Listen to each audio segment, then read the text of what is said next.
수강생 여러분 사랑합니다. 오늘의 주제는 코쏘 인터널 컨트롤 프레임워크입니다. 네, 안녕하세요. 오늘 저희가 함께 살펴볼 자료는요.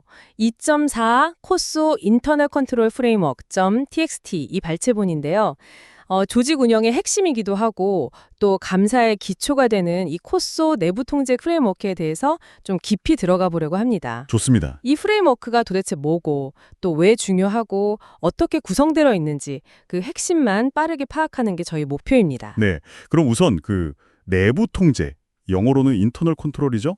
이게 뭔지부터 좀 명확히 하고 가야 할 것 같아요. 네, 그럴까요? 자료를 보면 이건 경영진이나 지배기구가 설정한 여러 목표들이 있잖아요. 그걸 달성하기 위해서 마련한 모든 정책이나 절차, 그러니까 컨트롤을 의미한다고 되어 있어요. 아, 정책과 절차? 네, 크게 보면 세 가지 목표 범주가 있습니다. 첫째는 재무보고의 신뢰성, reliability of financial reporting.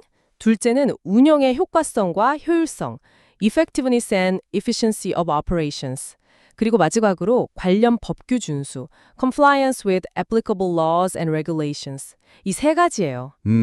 세 가지 다 중요해 보이는데 그래도 저희가 지금 감사 공부를 하고 있으니까 아무래도 재무보고 신뢰성, reliability of financial reporting 목표가 감사 과정하고 제일 직접적인 관련이 있겠네요. 바로 그거죠. 네, 맞습니다. 감사인의 주된 관심사는 아무래도 이 재무보고의 신뢰성에 있죠. 그럼 이 목표 달성을 돕는다는 그 코쏘 프레임워크, 이건 어떻게 등장하게 된 건가요? 배경이 좀 궁금한데요. 아, 코쏘는요.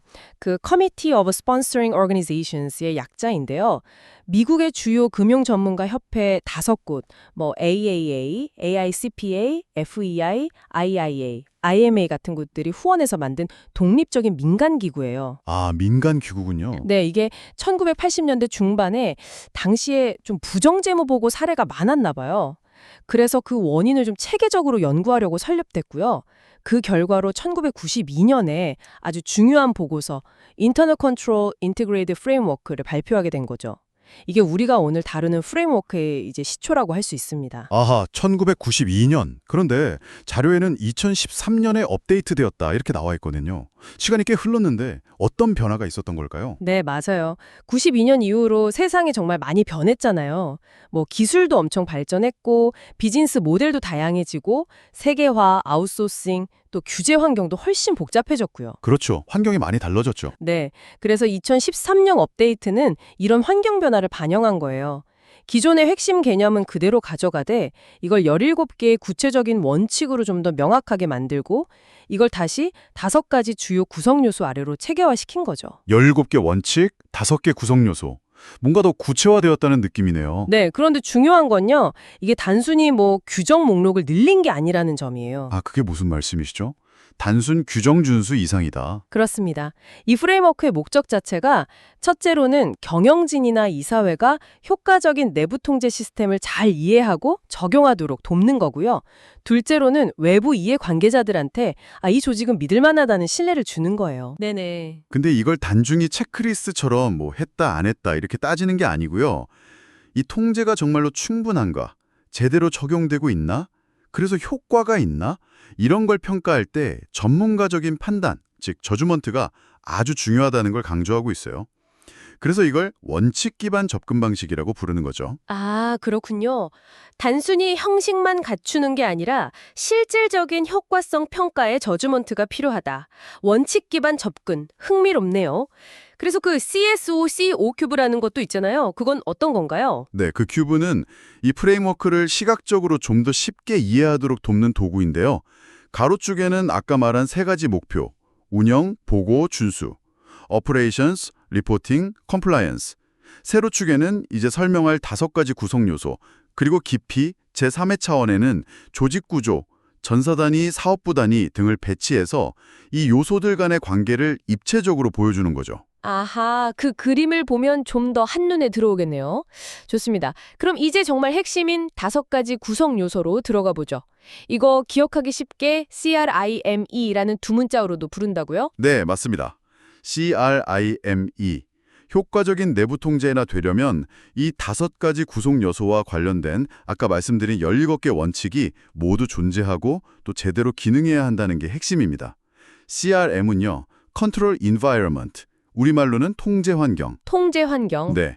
Risk Assessment, 위험 평가, Information and Communication, 정보 및 의사소통, 모니터링 활동, 그리고 마지막 E는 existing control activities, 기존 통제 활동입니다. CRIME.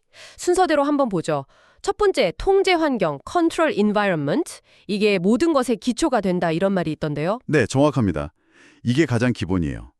조직 전체의 어떤 분위기, 윤리적인 가치관, 경영진의 철학, 또 이 사회가 얼마나 독립적으로 감독 기능을 잘 수행하는지, 조직 구조는 어떤지, 또 역량 있는 인재를 확보하려고 얼마나 노력하는지, 책임은 어떻게 분담되어 있는지, 이런 것들을 다 포괄하는 개념입니다. 와, 굉장히 포괄적이네요. 네, 흔히 말하는 조직의 톤 앳 더 탑, 그러니까 윗물의 분위기나 조직 문화 전체를 형성하는 거라고 보시면 돼요.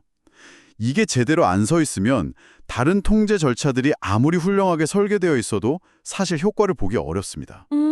그렇군요. 기초가 튼튼해야 집을 지을 수 있는 것처럼. 알겠습니다. 그럼 두 번째는 위험평가, risk assessment.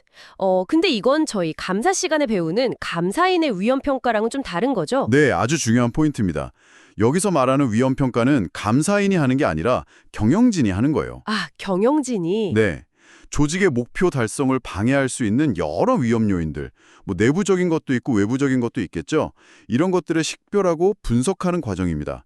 예를 들면 뭐 새로운 기술, IT 기술 같은 거 도입할 때, 아니면 사업 모델을 바꿀 때, 또는 회사가 갑자기 너무 빠르게 성장할 때, 경쟁 환경이 확 바뀔 때, 이런 변화들이 다 위험을 만들어낼 수 있거든요. 경영진은 이런 위험에 어떻게 대응할지 전략을 세워야 하는 거죠. 경영진 입장에서의 위험 관리군요. 이해했습니다. 세 번째는 정보 및 의사소통, information and communication. 이건 이름 그대로 정보가 잘 흘러야 한다는 거겠네요. 맞습니다. 조직 운영이나 통제 활동에 꼭 필요한 정보들이 있잖아요. 그런 정보들이 정확하고 또 제때 식별되고 포착돼서 내부 구성원들이나 외부 이해 관계자들한테 효과적으로 전달되는 그런 시스템과 절차를 말하는 겁니다. 정보의 흐름. 네. 뭐 예를 들면 거래가 어떻게 시작되고 기록되고 처리되는지, 재무제표 관련 정보는 어떻게 포착하고 처리하는지, 이런 것들뿐만 아니라 각자의 역할과 책임에 대해서도 내부적으로 또 필요하면 외부와도 명확하게 소통하는 것까지 다 포함하는 개념이에요. 알겠습니다. 네 번째는 모니터링 활동, 모니터링. 이건 뭐 만들어 놓은 통제가 잘 돌아가는지 계속 지켜본다는 뜻이겠죠. 네, 그렇습니다. 내부 통제 시스템이라는 게 한번 만들어 놓으면 끝이 아니잖아요. 시간이 지나면서 환경도 변화하고 사람도 바뀌고 하니까 이게 계속 효과적으로 작동하고 있는지 그 성과의 질을 평가하는 과정이 필요해요. 아, 꾸준히 확인해야 하는군요. 네, 뭐 일상적인 업무 과정에서 지속적으로 모니터링할 수도 있고요. 아니면 내부 감사처럼 별도의 평가를 주기적으로 할 수도 있습니다. 또 외부 고객 불만 같은 피드백을 검토하는 것도 중요한 모니터링 활동이 될 수 있고요.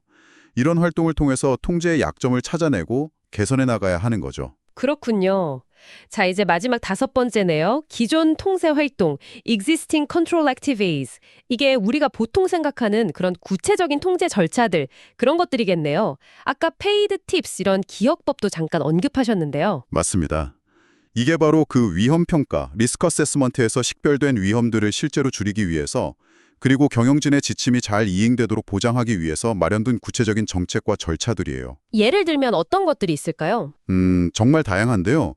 예를 들면 모든 거래는 승인을 받아야 한다. authorization, 모든 문서는 순서대로 번호를 매겨 관리한다. pre-numbering, 중요한 문서는 제대로 보관하고 관리한다. documentation, 자산 같은 거 실제 수령 확인하는 독립적인 점검, independent checks를 한다.